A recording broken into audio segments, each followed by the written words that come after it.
नमस्कार मंडळी. आपल्या अभिनयाने सिनेसृष्टीत छाप सोडणाऱ्या आणि चाहत्यांच्या मनावर अधिराज्य गाजवणाऱ्या खूप कमी अभिनेत्री आहेत. आज आपण अशाच एका अभिनेत्रीविषयी जाणून घेणार आहोत. एवढ्या प्रसिद्धीच्या उंच शिखरावर असतानाच काळाने घाला घातला. तर कोण आहे ती अभिनेत्री, काय आहे संपूर्ण माहिती जाणून घेऊ. तत्पूर्वी आपल्या सफर ताऱ्यांची या यूट्यूब चॅनलला लाईक आणि सबस्क्राईब केलं नसेल तर नक्की करा.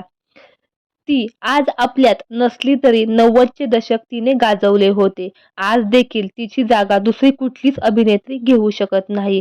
ही प्रसिद्ध अभिनेत्री दुसरी तिसरी कोणी नसून दिव्या भारती आहे. दिव्या भारतीने 1990 साली अभिनय क्षेत्रात पदार्पण केलं होतं. तिचा पहिला चित्रपट विश्वात्मा हा बॉक्स ऑफिसवर प्रचंड हिट ठरला. दिव्याला आपल्या पहिल्या चित्रपटामुळे प्रेक्षकांमध्ये मोठ्या प्रमाणात प्रसिद्धी मिळाली. या चित्रपटानंतर निर्मात्यांची सुद्धा ती आवडती अभिनेत्री झाली. विश्वात्मा या चित्रपटानंतर त्यांनी जवळपास 21 चित्रपटात काम केलं आणि तिचे सगळेच चित्रपट एक से बढ़कर एक आणि सुपरहिट ठरले. 3 वर्षात ती सर्वांची लोकप्रिय ठरली. मात्र वयाच्या 19व्या वर्षी ती हे जग सोडून गेली. 1993 मध्ये तिचे दुःखद निधन झाले. मीडिया रिपोर्टनुसार दिव्या व्यसनाधीन अवस्थेत ग्रिल नसलेल्या खिडकीत बसली होती.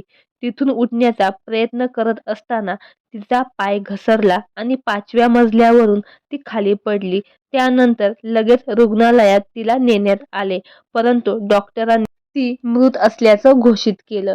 दिव्याच्या मृत्यूसंबंधित बरेच प्रश्न उभे राहिले, मात्र आजही त्यांचे उत्तर खरे मिळाले नाही. तर मंडळी, कमी वेळात घरात जाऊन पोहोचलेली बॉलिवूड अभिनेत्री दिव्या भारती यांचा कुठला चित्रपट तुम्हाला जास्त आवडतो हे आम्हाला कमेंट बॉक्समध्ये नक्की कळवा. धन्यवाद.